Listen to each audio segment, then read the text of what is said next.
The retirement party for James Parker Sr., CEO of Parker Industries, was in full swing at the Grand Plaza Hotel. Family, executives, and board members gathered to celebrate 40 years of leadership, and to jockey for position in the coming power transition.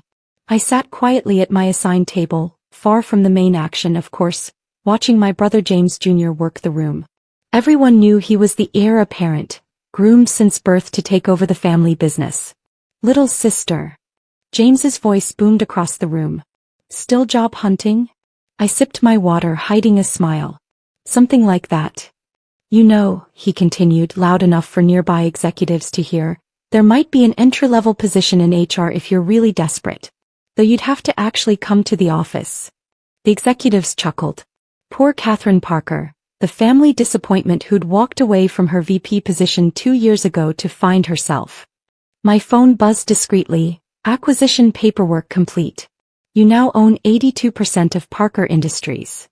I'll keep that in mind, I replied mildly, thinking of the documents waiting in my briefcase. Documents that would turn their carefully planned succession upside down. My mother glided over, designer heels clicking on marble. Catherine, darling, you could at least have worn something more appropriate for the occasion. I glanced down at my simple black dress, the same one I'd worn while negotiating the secret purchase of their company's shares. I'm comfortable as I am. Comfort is for people who can afford it, she sniffed. Really, dear, if you're struggling so much, you could just ask your father for help. No need for this independent phase. My phone lit up again, board meeting scheduled for announcement. All preparations complete. James wandered back, champagne in hand. Hey, maybe we could find you a job in the mailroom? You know, work your way up like regular people. If only they knew I'd spent the past 2 years building Stone Global Ventures, systematically acquiring companies across 3 continents, including, as of an hour ago, Parker Industries. Ladies and gentlemen. The event coordinator's voice cut through the chatter. Please welcome our guest speaker, the CEO of Stone Global Ventures. The room buzzed with excitement. Stone Global was a mysterious but powerful force in international business, known for aggressive acquisitions and brilliant strategy. My father stood straighter, probably hoping for a powerful alliance for his precious heir. James smoothed his designer suit, ready to impress. Thank you all, I said quietly, standing up. The silence was absolute. James's champagne glass slipped from his fingers, shattering on the marble floor. Catherine, my father whispered. What are you? Hello, Dad, I smiled. Ready to meet your company's new owner. Sometimes the best revenge isn't proving them wrong. It's becoming their boss while they're still busy underestimating you. And I was just getting started. The chaos that erupted was spectacular. James stumbled backward, nearly knocking over a waiter. My mother's perfectly maintained socialite mask cracked, showing raw shock beneath. And my father just stared, his retirement speech forgotten in his hands. This is impossible, James finally managed. Stone Global Ventures is a multi-billion-dollar company. Yes, I agreed calmly, walking to the podium. The one I built while you all thought I was finding myself. But you've been unemployed, my mother burst out. Living in that tiny apartment wearing the same clothes. Actually, I pulled out my tablet displaying Stone Global's portfolio. I've been quite busy. Building an empire, acquiring undervalued companies, and watching Parker Industries make exactly the mistakes I predicted when I left. The room was dead silent now, every eye fixed on the numbers scrolling across the screen. Billions in assets. Hundreds of companies. Global reach that dwarfed Parker Industries' modest success. My phone buzzed, media alerted. Story breaks in 5 minutes. Now, I continued professionally, let's discuss the changes coming to Parker Industries. James found his voice, though it shook slightly. Changes? But I'm supposed to be CEO. It's been planned for years. Ah yes, the grand succession plan, I smiled. The one that ignored every innovation proposal I made, every warning about outdated practices, every suggestion for modernization. My father stepped forward, his face ashen. Catherine, please. We can discuss this as family. Family. I raised an eyebrow. Like when you dismissed my concerns about the company's direction. Or when you told the board I was too soft for executive leadership. The screens around the room suddenly flashed with breaking news. Stone Global Ventures acquires Parker Industries in surprise move. Mysterious CEO revealed as Catherine Parker. "Oh God," James whispered, reaching for another champagne glass. "This can't be happening." "It already has," I replied, pulling out the final documents.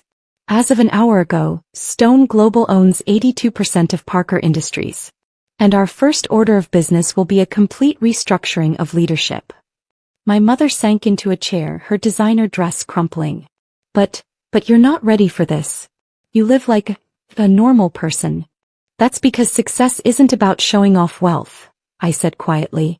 "It's about building something meaningful while others are busy maintaining appearances."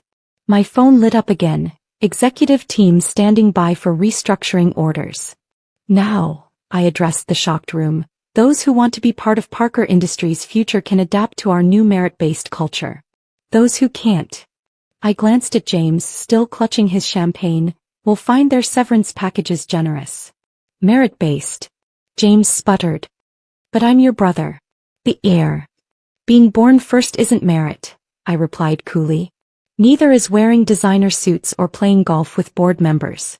Real leadership is about vision, innovation, and understanding that success isn't inherited, it's earned." My father finally found his voice again. "All this time, while we thought you were struggling, I was building something bigger than Parker Industries could ever be," I finished. "Something that doesn't measure success by last names or country club memberships." The room was starting to buzz with whispered conversations. Executives who'd dismissed me were now frantically updating their resumes. Board members who'd laughed at my proposals were suddenly reviewing my old presentations. "One more thing," I added, straightening my simple black dress. "James, about that mailroom position? I think you might want to keep that option open. You're going to need to learn how actual business works." The look on his face was priceless. Sometimes the best revenge isn't just taking over the family company. It's showing them that true leadership doesn't need flashy displays or inherited titles. And I did it all while they thought I was unemployed, living in my modest apartment, actually the penthouse, building an empire in secret. Because sometimes, the biggest power move is letting them think you've failed until you own their definition of success. The retirement party had transformed into something else entirely. Gone was the celebratory atmosphere, replaced by a tense combination of fear and desperate networking. I watched from my new position at the head table as my family tried to process their new reality. "Miss Stone." A junior executive approached nervously, using my professional name. "Your team is ready for the transition briefing." "Thank you, Michael," I replied, noting how my brother flinched at hearing his former subordinate address me so formally. My phone buzzed, global markets responding. Parker Industries stock up 40% on acquisition news. James stumbled over, his designer tie loosened, champagne abandoned. "Katie, come on. We can work something out. Co-sis maybe. Like when I suggested co-leadership 2 years ago?" I asked quietly. "What did you call it?" "Cute that little sister wants to play business." He paled, remembering his own words. "I didn't mean." "Yes, you did," I cut him off. "Just like you meant it when you told the board my innovative proposals were emotionally driven, rather than strategic." My mother hurried over, her social graces cracking further. "Darling, think about the family name. The legacy." "The legacy?" I pulled up another document on my tablet. "You mean the legacy of refusing to modernize? Of ignoring market trends because we've always done it this way? That legacy?" The screens around the room displayed Stone Global's latest stock prices, soaring on news of the acquisition. Below them scrolled headlines: Stone Global CEO Catherine Parker, the hidden billionaire who built an empire in secret. "But you live so simply," my mother whispered. "The apartment, the clothes." "Because I understand the difference between having wealth and wasting it," I replied. "While you were all focusing on appearances, I was building something real." My father approached last, his retirement speech still clutched in his hands. "I don't understand. Why the secrecy? Why let us think I was struggling?" I finished. "Because you never would have let me build this my way. Every step would have been questioned, every decision second-guessed, all because it didn't fit your outdated image of success." My phone lit up, First round of executive interviews scheduled. Leadership restructuring begins tomorrow. Speaking of success, I stood addressing the room. Let's discuss Parker Industries' new direction. First change, merit-based advancement only. No more promotions based on family connections or golf club memberships. James actually swayed slightly. But that's not how business works. No, I corrected him.